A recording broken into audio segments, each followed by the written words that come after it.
Ողջույն հայրենակիցներ, Alpha News-ի Los Angeles-ի տաղավարում այսօր զրուցում եմ Գլենդելի քաղաքային խորհրդի անդամ պարոն Արտիկ Ասաֆյանի հետ, ողջույն պարոն Ասաֆյան։ Ինչպե՞ս եք։ Հրաշալի։ Պարոն Ասաֆյան, մենք իհարկե շատ թեմաներ կան, բայց ես ուզում եմ հատկապես խոսենք նաև մեր հայրենակիցներին հուզող ամենակարևոր հարցերի մեկի մասին, այստեղ բնակվող մեր հայրենակիցների, դա էմիգրացիոն խնդիրներն են։ Գիտենք, որ վերջի շրջանում այսը կամ ինչպես են ասում դա իմիգրացիոն ծառայությունները շատ ավելի ագրեսիվ այսպես քայլերի են ձեռնարկում արտաքսելու անօրինական իմիգրանտներին, խնդիրներ առաջացան, ցույցեր եղան եւ նաեւ բախումներ եղան։ Նախ կուզեմ ձեր գնահատականը այդ բախումների մասին հատկապես ինչ է տեղի ունենում եւ նաեւ կուզեմ Գլենդելի քաղաքային խորհրդի որոշումը, եթե չեմ սխալվում, որ չի համագործակցելու այսի հետ մի քիչ մանրամասներ ներկայացնեք, թե ինչ է կատարվում։ Անշուշտ։ Գլենդելի առաջինը խոսենք Գլենդելի հենց ինչ որ վերաբերում է։ Սա այս դեպքերը որ պատահում են, անշուշտ սկսեմ ասելով, որ բոլորս կարծեմ կարող ենք բոլորս համաձայն լինենք, որ որևէ հանցագործ, որ այստեղ է անօրինական կամ նույնիսկ օրինական փաստաթուղթերով, բայց խախտում է այս երկրի օրենքները, արժանի է աքսորվելու, արտաքսվելու, դեպորտի ենթարկվելու։ Եվ չեմ կարծում դրա մասին խնդիր կա։ Ես այսինքն չեմ ուզենա Ամերիկայում պահել որևէ տեսակ հանցագործ, մանավանդ որ մեր գումարներն են այդ հանցագործին պահելու, վճարելու, պահելու եւ եթե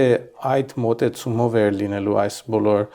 ակցիաները, այսինքն արարքները կառավարության կողմից, կարծում եմ շատերը համաձայն են եւ ինչպես տեսանք շատ քիչ բողոք կար, բայց երբ լայնացավ ոճը, խանգարումներ որ եղան տարբեր, ասենք թե տնտեսական մասերին, լինի դա գյուղատնտեսական, տեսանք ինչպես դաշտերում վազում էին աշխատողների հետևից կամ ճաշարներում, հյուրանոցներում, այդտեղում, որտեղ այդ ամբողջ բիզնեսները, որ վարձում են եւ օգտվում են այս մարդկանց քրտինքից, եւ տեսանք ինչպես ընտանիքները բաժանվում են, արջի օրը դեպք եղավ, որ հայր ու մայր ձերբակալվել էին, թողնելով 12 տարեկան երեխուն մենակը։ Կարծում եմ որևէ մարդ, որ ունի, այսինքն ծնողային մարդկային զգացումներ հանգիստ չի, այսինքն չի կարողանում նայել առանց քննարկելով եւ հարցնելով թե արդարություն այդ դեպքերին։ Հիմա ինչ որ վերաբերվում է Գլենդելում, մեր բանդերը ունեն, ոստիկանությունը ուներ համաձայնություն immigration-ի բաժնի հետ օգտագործելու Գլենդելի մեջ գտնվող բանդը կենտրոնի իբրև միտեղ, որտեղ պահվում են այդ հանցագործները իրենց դատական process-ի մեջ, ընթացքի մեջ, մինչև որ իրենք ինչպես ասացիք արտաքսվեն, բայց հայտնաբերվեց վերջերս, որ երբ որ սկսեցին շատ ավելի մարդկանց ձերբակալել, այն մարդիկը, որ ձերբակալվել էին, լուրջ հանցագործներ չէին, օրինակ մեկին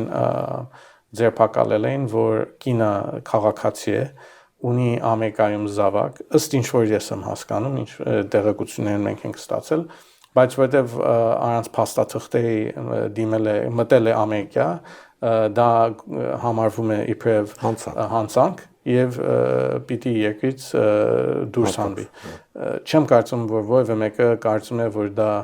կամ վստահ եմ կան մարդիկ, որ դա էլ կարդարացնեն, բայց մեր հաշվարկով դա խնդիր է։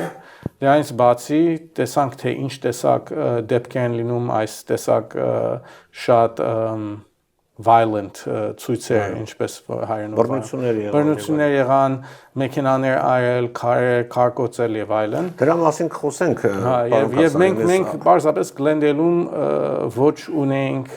ցանկությունը կամ կամքը այդպիսի դեպքով սպառվելու, ընդամենը երբ մենք տարեկան այդ համաձայնությունը մեզի մեր բյուջեին $6,000 էր հատկեցնում ֆեդերալ կառավարությունից, այն ինչ որ մենք ստանում ենք, չէր արժանում դրան, որ մենք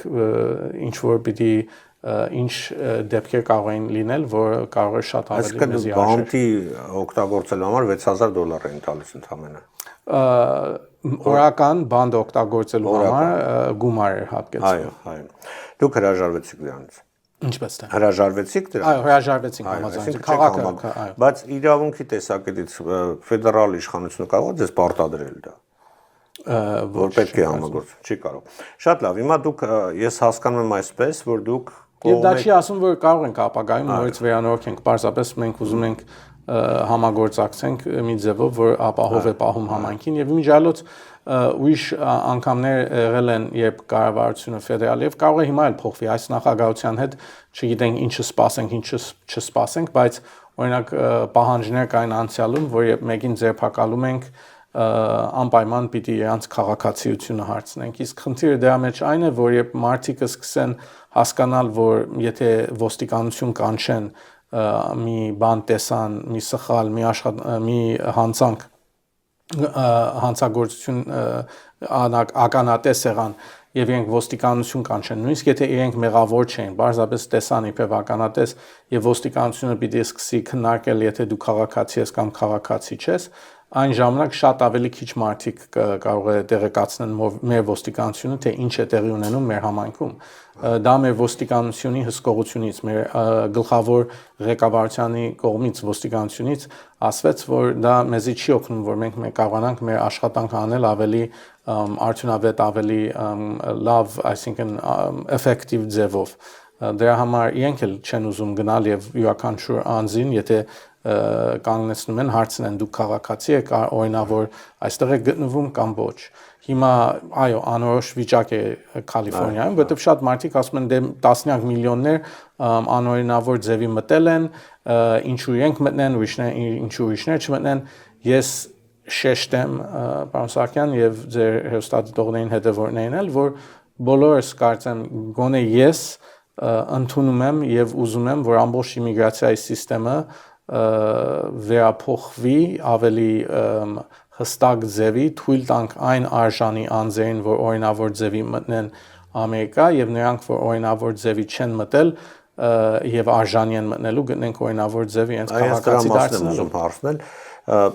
Փաստորեն ըստ էության դուք կողմնակից եք, որպեսզի դեպորտացիայի ենթարկվեն կամ արտաքսվեն այն մարդիկ, ովքեր ունեն կրիմինալ ռեկորդ, այսինքն քրեական հանցագործություն։ Կարծում եմ բոլորը համաձայն են։ Բայց ասեմ նաև ես համաձայն եմ, օրենք են խախտել, այո, բայց նաև համաձայն եմ, որ այդ մարդիկը կամ նախքան դեպորտացիան դատապարտվեն, դատարանում ունենան այլ արդարացնելու իրենց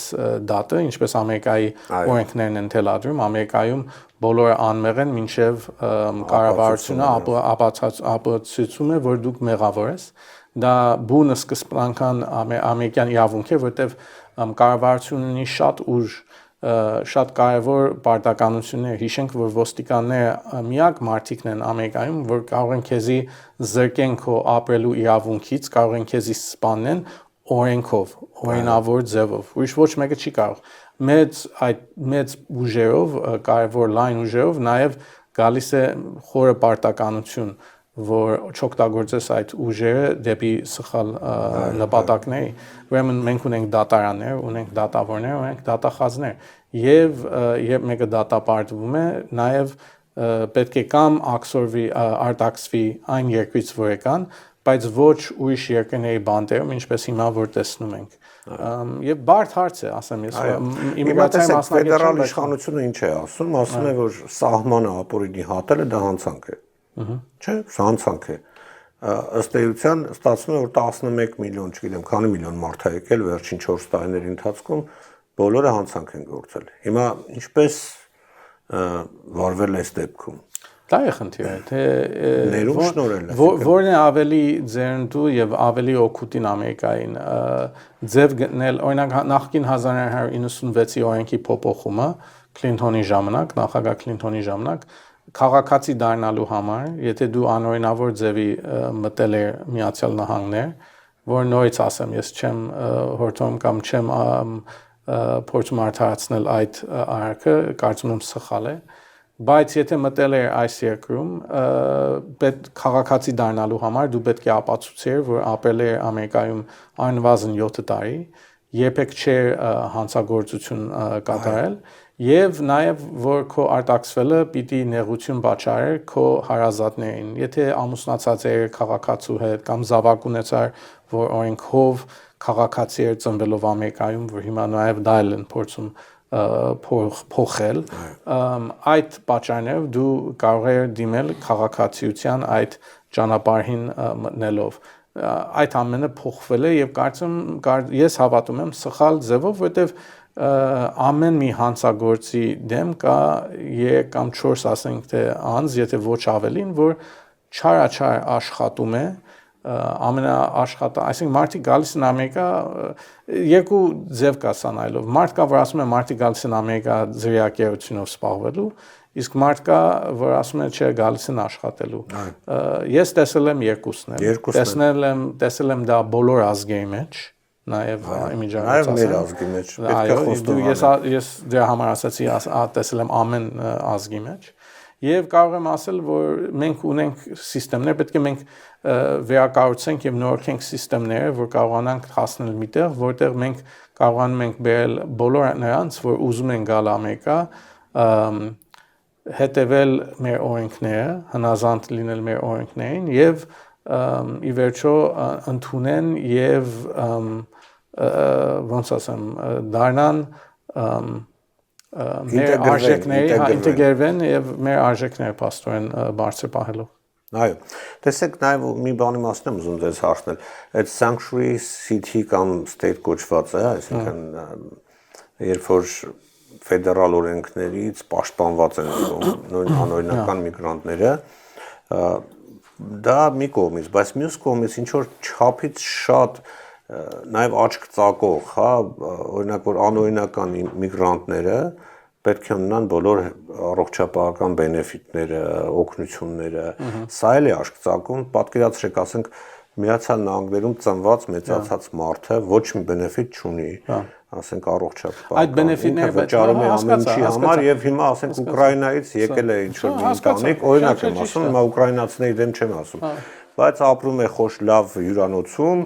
բոլոր բենեֆիտներից օգտվում է ու ջիպ է քշում ու այս ամերիկացին ասում է մի րոպե, ես 4-րդ սերնդի ամերիկացի եմ այստեղ, ես ոչ մի բան չունեմ, ես 4 աշխատանք եմ անում, որ կարողանամ ընտանիք պահել, Ուկրաինայից կամ չգիտեմ, մեկ ուրիշ Հայաստանից լավ, եկել է մեկը, ջիպ քշում ու չի աշխատում։ Այդ օգնությունը կամ այդ ծրագրերը, որ մեկը ստանում է, օգտվում է այդ ծրագրերից, ասի առողջական կամ եւ այլն, ինչպես են այդ Պրոգրամներից ինչու են այդ պրոգրամները նույնիսկ գոյության մեջ գումարը այդ պրոգրամներին վճարելու որտեղից է գալիս Մենք ենք վճարում հա մենք միասին չէ մենք ասելով նրանք որ օրինական ամեն տարի լիքը փող են մուծում բայց ելի են ուզում ու ես health insurance չունեմ եւ ճիշտ պատասխանը չէ որ մենք ենք վճարում մեր հարկերով այո ինչու այն մարդկանց որ այստեղ արդեն գտնվում են եւ աշխատում են Ինչու իրենց քաղաքացի դարձնելու ճանապարհը ցույց տանք, որ իրենք էլ այդ հարկերը վճարեն, որ այդ բաներից, որ մենք հիմա ասում ենք օգտվում են, իրանք իրենց հարկերով վճարեն դրանց։ Այսինքն վերցնենք բոլորին դարձնենք քաղաքացի, այսինքն ճանապարհ որ որտեվ խնդիրը այն է, որ իրանք հարկերից օգտվում են, չէ՞։ Իրանք մեր վճարած հարկերից օգտվում են։ Հոյակապ, ուրեմն դու էլ հարկը սկսի վճարել։ Չէ, բայց մարդիկ կա, որ 40 տարի քաղաքացի են, էլի այդ բենեֆիտներից օգտվում են, դա Բայց քեզ ուրիշ մի բան հարցնեմ։ Նա ես չեմ ասում որ բայց պարզապես հարցազրույցը քննարկում ենք։ Ով է ավելի արժանի քաղաքացիության, ասենք թե եւ քաղաքացիությունը ինչ է նշանակում։ Ով է ավելի արժանի։ Մարդը, որ զենք է վերցրել, զգեստ է հակվել ռազմային ամերիկյան զորքերի եւ պաշտպանել է այս երկիրը։ Վետերանները։ Կամ անձը, որ միայն քաղաքացի ի շնորհիվ, որ այստեղ է ծնվել։ 4 սերունդ, բայց երբեք չի ծայել բանակում։ Դե իհարկե վետերանները, այսինքն Բայց գիտես, չէ՞ որ հիմա վետերան բանակում կան դու կարող ես ընդունվես ռազմածառայություն իբրև իմիգրանտ, չէ՞։ Եվ հիմա կան իմիգրանտ զինվորներ, որոնք զրկվում են իրենց քաղաքացիական իրավունքներին, որտեղ ասենք թե դմրատեղով սպառվեցին կամ հանցագործությունով սպառվեցին, որտեղ եւի հոգեբանական խանգարում է եղել պատերազմից պատերազմ գնալուց եւ այլն։ ասածս այն է, որ կյանքը այդքան էլ բարձ չի, որտեղ այդ մարդը երթում է տվել պաշտպանելու երկիրը, հակվել է ռազմային զգեստը յունիֆորմը եւ գրվել է, երբ նախագահան իրեն ասել է, որ պիտի գրվես, իսկ այժմ ենթարկվում է այդ ակցիաներին եւ վերջերս տեսանք լուրերով մի մեքսիկացի երիտասարդ, որ US Marines արել է եւ ասում է ես եղել եմ այն տղուց, որ հիմա մեր դեմ կանգնած են զենքով, ես գիտեմ ինչ են անում։ Հիմա երբ ասում ենք քաղաքացի, պարզապես պետք է մենք հասկանանք, թե ինչ ենք ասում, երբ օրինակ մենք ասում ենք աքսոր ենք հասկան։ Ես նույնց կգնեմ, որ մի մասը պետք է ձերբակալվի, պետք է աքսորվի, արտաքսվի։ 100% համաձայն եմ, բայց պետք է ավելի քննարկող լինենք, ավելի զգուշությամբ եւ ավելի խելացի ձևի մոտենանք, որտեղ ամեն ինչը պատճառը այս ցույցերի կարծում եք։ Այո, 100%, որտեղ տեսնում ենք ինչպես Home Depot-ն մտնում, ճաշան են մտնում եւ այլն, եւ վերջերս դա տեսնելով նույնիսկ նախագահը ընդունեց, Թրամփը ինքն ընդունեց, որ պիտի այդ գյուղատնտեսական կենտրոններից հետ մնան հյուրանոցներից եւ այլն։ Դե օքեյ, որտեղ բիզնեսին կարող է վնասել։ Բայց տեսեք, իմ տպավորությունն այն էր, այդ ցույցերի հետ կապված, այո, կար ընդվզում, բայց հետո որը վերածվեց այլ բանի, այն մարդիկ, որոնք հատկապես 3 ցույց էին արել, Կիրակի օրը, Knocking եւ այլն, նույն Լոս Անջելեսի այդ բռնությունները, ջարդարարությունը եւ այլն, դրանք այդքան էլ կապ չունեն էմիգրանտների խնդրի հետ, այսինքն կարծես թե դա առիթ է իրենց համար, որպեսզի դուրս գան աննազանդության ակցիաների, որը կարող է քաոսի վերածել երկիրը։ Կարծում եմ բոլորն էլ երկու կողմն էլ Republican Democrat բոլորը օգտվելու են առիթից։ Եվ դժբախտաբար կան այն մարդիկ, որ օգտվում են այս ցույցերից, իբրև այդ, որ անեն այնպիսի բաներ, որ անընդունելի է, եւ մենք գոնե Գլենդելում փորձում ենք քաղաքը պահել այն ձևով, ինչպես դուք գիտեք, որ մենք խաղաղ ազատ խոսքի ցույցեր թույլ ենք տալիս լինի փողոցներով Արցախի ազատագրման համար կամ հակա իշխանության ով էլ լինի իշխանության մեջ եւ միշտ թույլ ենք տվել, բայց կարող եմ նաև վստահեցնել, որ նույնիսկ եթե այդ հայկական ցույցերի ժամանակ, եթե ասենք թե մի բան եղավ, ինչպես մենք տեսնում ենք եղել է downtown-ում, մեր ոստիկանությունը շատ տարբեր մոտեցում կունենա, որտեղ քաղաքի եւ մեր բնակիչների ապահովությունը, մեր բիզնեսների ապահովությունը գլխավոր մեր պարտականությունն է, իբրև կառավարական մարմին։ Բայց ես չեմ կարող խոսել թե ով է, ինչ են, ինչու են արել, այսինքն տեսնում ենք սխալներ կան բոլոր կողմերից։ Դե հիմա փաստեր են հայտնի գալիս։ Մենք պետք է պարզապես մաղենք այդ դեպքերը եւ փորձենք հասնել կենտրոնական կետեր։ Ուղղակի շատ կարեւոր է, որպեսզի մարդիկ չընկնեն այդ բանի մեջ։ Տեսեք, հիմա փաստեր են իհայտ գալիս, որ օրինակ Չինաստանում բնակվող մի ամերիկացի օլիգարխ ֆինանսավորում է ինչ-որ մարքսիստական շարժումներ, որոնք այսօր այդ դրոշը վերցրել են իրենց ձեռը, բայց նրանց օրակարգը լրիվ ուրիշ բան է։ Ասենք լրիվ ուրիշ քաղաքական օրակարգ են հետապնդում, սոցիալիստական, մարքսիստական գաղափարներ, քաոս ստեղծել եւ իհարկե բերել իշխանափոխության։ Շատ ծանոթ չեմ, բայց հետաքրքրված կլինենք։ Գլենդելում ի դեպ ցույցեր եղան, թե ոչ։ Գլենդելում ցույց եղավ այս անցյալ շաբաթ այս հակաթագավորական այդ շարժման ժամանակ շատ խաղաղային, շատ, այսինքն ոչ մի դեպք չունեցանք, մեր ոստիկանությունը այդտեղ էր, հսկեց եւ հսկեց ոչ միայն վստահ լինելու, որ ոչ մի տեսակ վատ դեպք չպատահի ցույցանողների կողմից, բայց նաև պաշտպանելու խաղաղ ցույցանողներին։ Դա է կարծում գլխավոր դերը որևէ որևէ բռնություն չեղավ, այսինքն ոչ մեկ։ Շատ լավ, պարոն Քասախյան, դուք իրավաբան չեք իհարկե, բայց փաստաբան, բայց որպես մեր համայնքի, այսպես ասեմ, առաջնորդներից մեկը, ինչ խորհուրդ կտաք այն մեր հայրենակիցներին, որոնք այս պահին չգիտեն ինչ անել։ Շատերը թաքնված են։ Շատերը ուղղակի տնից դուրս չեն գալիս եւ չգիտեն ինչ անել։ Հասկանալի է, բայց ասեմ, որ ես միշտ իբրև կառավարական գործիչ եւ մեկը, որ շփվում է համայնքի հետ, փորձում եմ հորդորեմ, որ բոլորը հետևեն օրենքները Միացյալ Նահանգների, նրանք, որ մտահոգ են հիմակվա վիճակի մասին, ես չեմ կարող իրենց ասել հույս կարող եմ տալ, որովհետեւ տեսնում ենք այս հակառակ մոտեցումները նահանգը ի տարբեր ասենք թե դաշնային ուժերին եւ կարծում եմ Կալիֆոռնիան լինելու է ավելի